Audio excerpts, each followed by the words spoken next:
welcome back to the Deep Dive. Today we're tackling a really interesting blog post about the impact of remote learning on African education. Yeah. So get ready to uncover how online education is really changing how people learn all over the continent, from those mobile learning hubs popping up in Kenya Yeah, I read about those. to students in rural Tanzania who are actually taking online classes Wow. from top universities. It's amazing, isn't it? Like, we talk about the digital divide all the time. Right. But this blog post really brings it in focus. It does. It does. Especially in a place like Africa with all its unique challenges. Yeah, this isn't just about, online learning on its own. Right. This is about how it connects with, access and opportunity and all these complex issues that Absolutely. really affect education. It's a lot to unpack, but I think it's super important. Let's dive in. Okay, so first off, we can't talk about remote learning in Africa without thinking about COVID-19. Yeah, that makes It sense. really was the elephant in the room.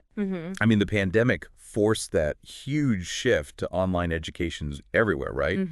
But its impact on Africa was especially huge. Yeah, I can imagine. I mean, Africa already had a bunch of educational challenges Yeah. before the pandemic even hit. It just amplified everything. Yeah. This blog post, it cites a UNESCO report. Okay. And get this, school closures affected something like 1.5 billion students Wow. globally, and a crazy 90% of them were in developing countries. 90%, that's... Yeah. Wow. And in Africa alone, 291 million kids were left without access to education. Wow. Those numbers are... It's huge. Yeah, that puts things in perspective. It's crazy. It really does. It really shows how vulnerable education systems can be, especially in regions where resources are already limited, And, online education wasn't completely new in Africa. Right. But this forced shift to remote learning, it really exposed how deep the digital divide is. Okay, so hold on. For our listeners who might not be totally familiar. What does digital divide actually mean Yeah, that's cool. when we're talking about remote learning? Well, in the simplest terms, it means unequal access to technology and the internet.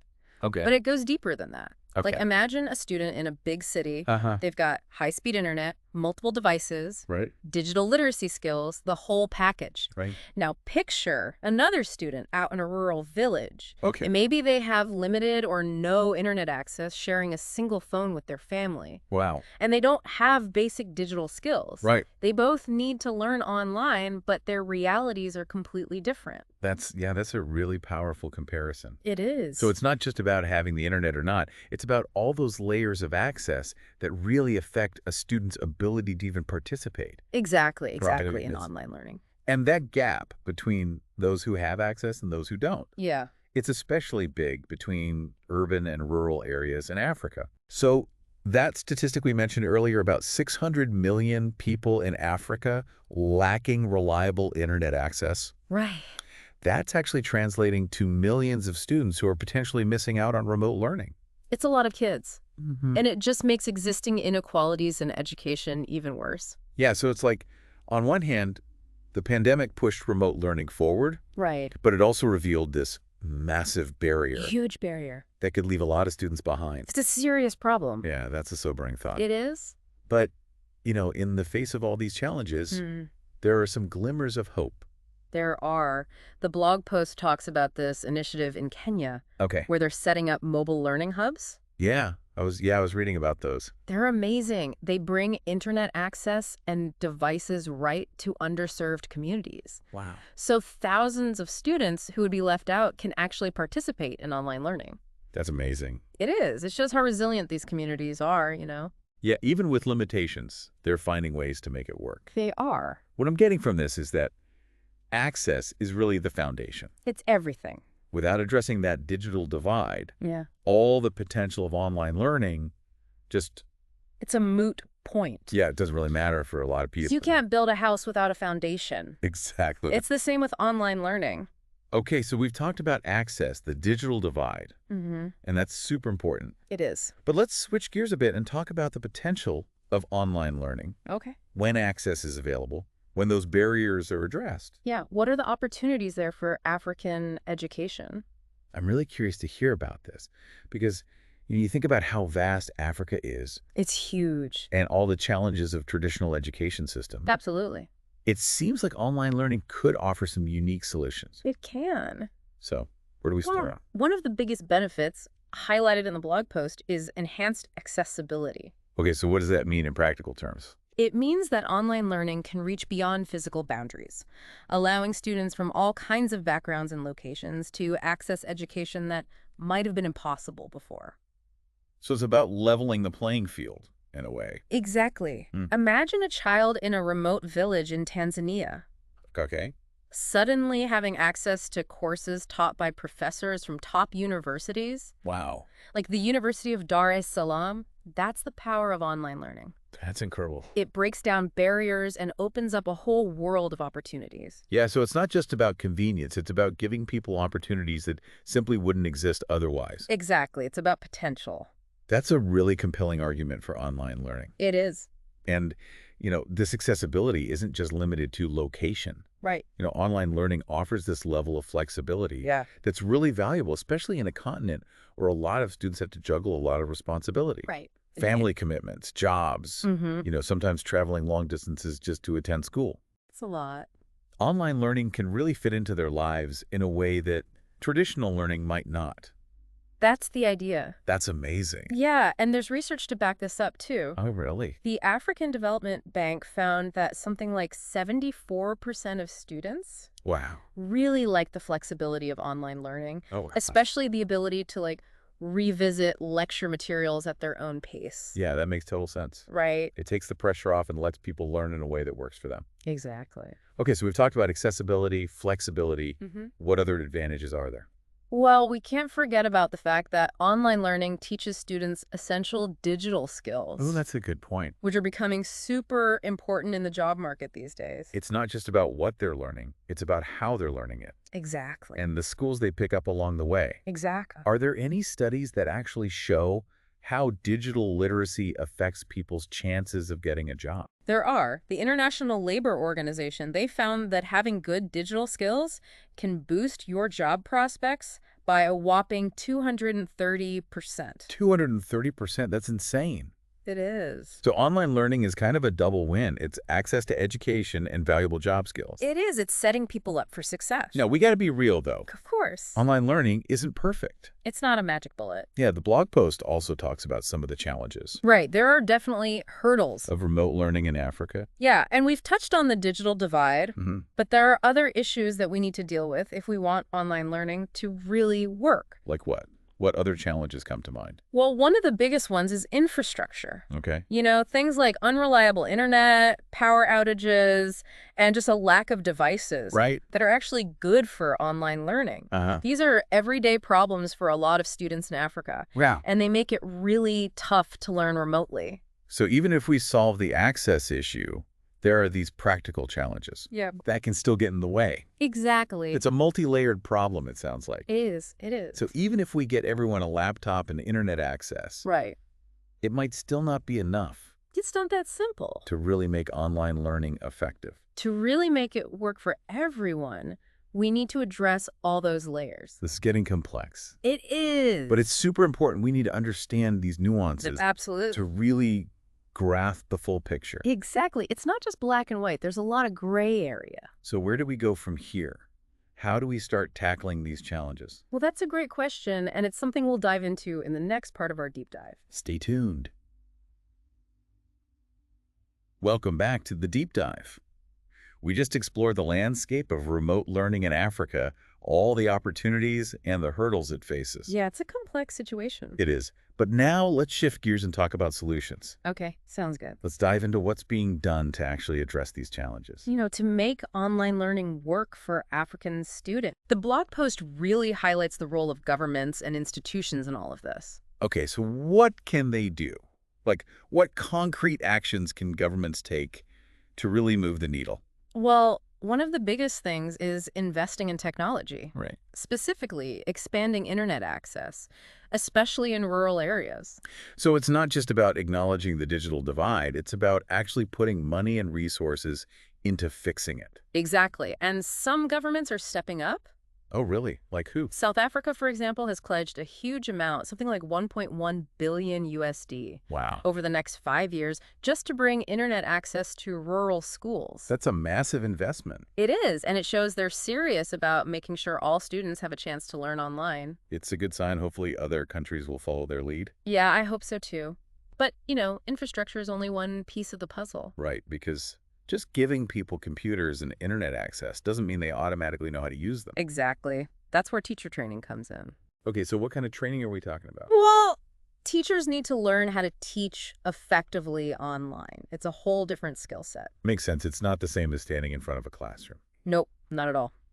Governments need to invest in professional development programs Uh-huh. to help teachers master online teaching methods and create engaging online lessons. So it's about empowering teachers, giving them the tools and the confidence to succeed in this new digital world. Exactly. It's like we're building a whole new education system. In a way, we are, yeah. So we have governments investing in infrastructure and teacher training, but what about institutions like schools and universities? What role do they play?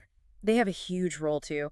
One exciting thing the blog post mentions is the development of educational platforms Oh, interesting. that are designed specifically for Africa. Okay, how are they different from platforms used in other parts of the world? Well, they're made with African students in mind. They take into account the local culture, languages, and the specific challenges students in different African countries face. So it's not just about taking a platform developed in the US or Europe and dropping it into Africa. Nope, it needs to be tailored to the specific needs of African learners. Right, that makes a lot of sense. Yeah. It's about creating something that actually resonates with the students. Exactly. The blog post mentions the one laptop per child program as a good example of this. Oh, yeah, that's a great one. They've distributed millions of laptops across Africa. Over 2 million, I think. Wow. But it's not just about the hardware, right? No, the laptops come loaded with educational software and resources Yeah. that are specifically designed for the local context. That's amazing. It's a much more holistic approach. It is. It's about making sure the technology is actually useful and relevant to the students. So we've got governments working on infrastructure and teacher training and institutions developing localized learning platforms. It sounds like a lot of positive momentum is building. It is, but even with all these efforts, there are still gaps. Oh, right. We can't forget about the challenges we talked about earlier. Exactly. And that's where I think grassroots efforts and individual innovators come in. Okay, so let's talk about those on-the-ground solutions. What are some examples of things people are doing to fill in those gaps? One area I find really inspiring is the creation of mobile learning hubs. Oh, right. Those were mentioned in the blog post. They're amazing. Basically, they bring the internet and digital devices to communities that don't have them. So instead of expecting students to travel to a school or a library, they're bringing the resources to the students. Exactly. They're often set up in community centers, libraries, sometimes even repurposed shipping containers. Really? Yeah, it's all about being flexible and adaptable. Wow, that's a pretty ingenious way to overcome those infrastructure challenges. It is. It's all about thinking outside the box. And what about those solar-powered internet kiosks I've been hearing about? Oh, yeah, those are great, too. They're popping up all over the place. They're basically like little internet cafes, Uh-huh. but they're powered by solar energy, which is perfect for places where electricity is unreliable. It's brilliant, it's sustainable, and it provides access to technology at the same time. Right. It's a win-win situation. So we've got mobile learning hubs, solar-powered kiosks, and then we have organizations like the Digital Opportunity Trust who are training teachers. They're doing great work. It's like all these different pieces are coming together. They are. It's not just one solution. It's a whole ecosystem of solutions. And they're all working towards the same goal, which is to make quality education accessible to everyone. Exactly. And that's what's so exciting about this whole thing. It's like a movement almost. It is. It's a movement towards a more equitable and accessible future for education. So with all these efforts, are there any success stories? Are there any specific programs or initiatives that are really working? Oh, absolutely. There are tons of great examples. One that comes to mind is the Aneza education platform. Oh, I think I've heard of that. What is it? It's a mobile learning platform. Okay. But the cool thing is it delivers lessons, quizzes, all sorts of stuff via SMS. So you don't even need a smartphone to use it. Nope. It works on even the most basic mobile phones, which a lot of people in Africa have. That's incredible. It's like they're making technology work for everyone. That's the idea. And it's been really successful, too. How so? Well, They've reached over 4 million users across Africa. Wow, that's a lot of people. It is, and studies have shown that students who use Ineza actually do better in school. That's amazing. It means it's actually making a difference. It is. And there's another program in Kenya called M-Shul. Okay, what's special about that one? They use personalized SMS tutoring. Personalized through text messages. Yep. They tailor the content to each student's individual needs. How does that even work? They use a combination of algorithms and human tutors. Okay. The algorithms analyze the student's data and figure out where they need help. Uh-huh. And then the human tutors step in to provide guidance and feedback through text messages. Wow, so it's like a blend of technology and human interaction. Exactly. And it's been really effective. Students using M-Shul have shown big improvements in their math and literacy skills. That's so cool. It is. It shows how technology can be used to create really personalized learning experiences. Okay, so we're seeing that these programs are not only helping more kids get access to education, but they're also helping them learn better. Exactly. It's about access and equality. That's what we're aiming for. So it's clear that a lot of great things are happening, but I know there are still challenges. Oh, of course. There's always more work to be done. Like what? What are some of the things that still need to be addressed? Well, the digital divide is still a big one. Right, we talked about that. Even with all the progress, there are still millions of people without reliable internet access. Yeah, and then there are the practical challenges. Yep, like unreliable electricity. And just a general lack of digital literacy Mm. for both students and teachers. Exactly. Those are all things we still need to work on. It sounds like there's no easy solution. It's a really complex problem. It is, but that's what makes it so interesting and important to talk about. So where do we go from here? What are the priorities moving forward? Well, I think continued investment in infrastructure is crucial. Right, making sure everyone has access to reliable internet and electricity. Exactly. And we can't forget about teacher training. Uh-huh, that's crucial. Teachers need ongoing support to develop their digital skills and learn how to teach effectively online. So we need to invest in both the technology and the people who will be using it. Absolutely.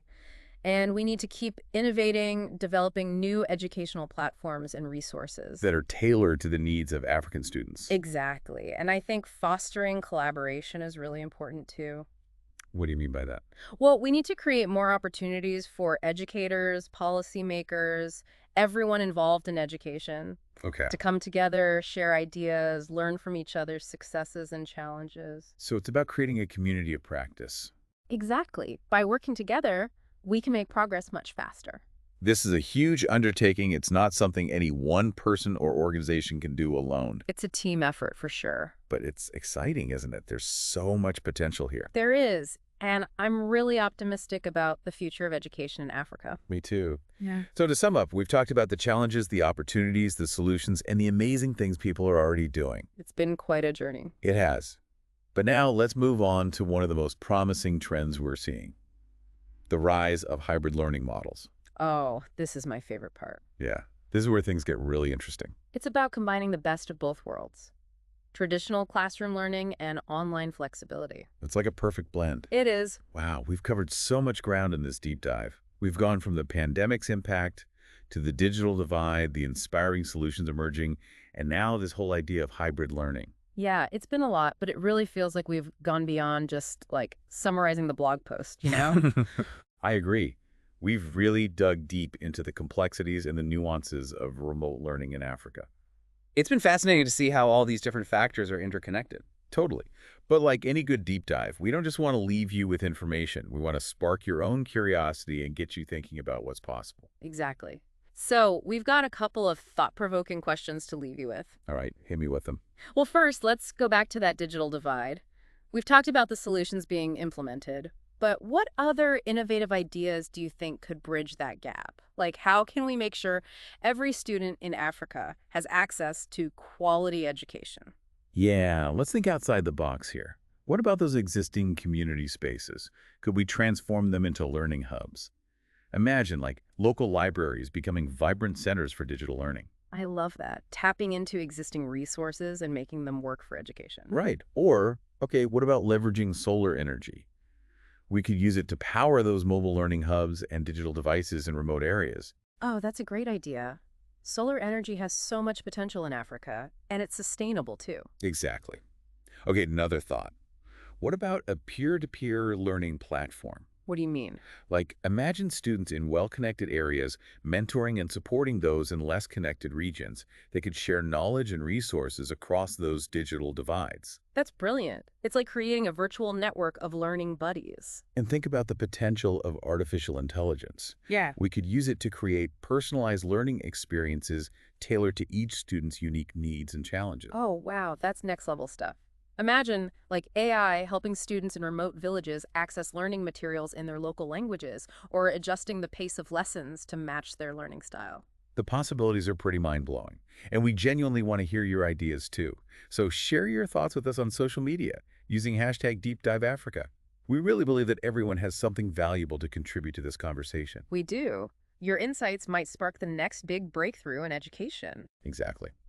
Okay, ready for our final question? This one's a bit broader. Hit me. We've talked a lot about how hybrid learning is taking off in Africa, but what about the rest of the world? How do you think this model could reshape the future of education globally? That's a big question, but it's an important one.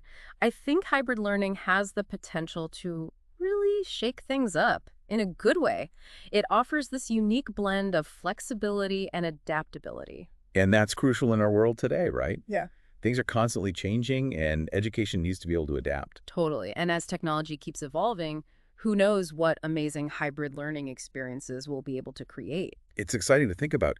Could this be the key to finally creating education systems that are truly equitable and inclusive no matter where you live in the world? I think it has that potential. Just imagine students in rural communities everywhere being able to access world-class education through this mix of online resources and local in-person support. It's about breaking down those barriers of location, resources, everything that's traditionally held students back. It's about making quality education a reality for everyone, everywhere. And on that note, it's time to wrap up this deep dive. But we want to leave you with one final thought. The future of education isn't set in stone. It's something we actively shape. It's like a canvas waiting to be painted with our choices, our investments, and our commitment to empowering every learner. It's up to all of us to keep exploring, keep asking questions, and keep pushing the boundaries of what's possible in education. So keep those deep dive questions coming, keep that curiosity alive, and keep believing in the power of education to change lives. Thank you so much for joining us on this journey. We'll see you on the next deep dive. See you then.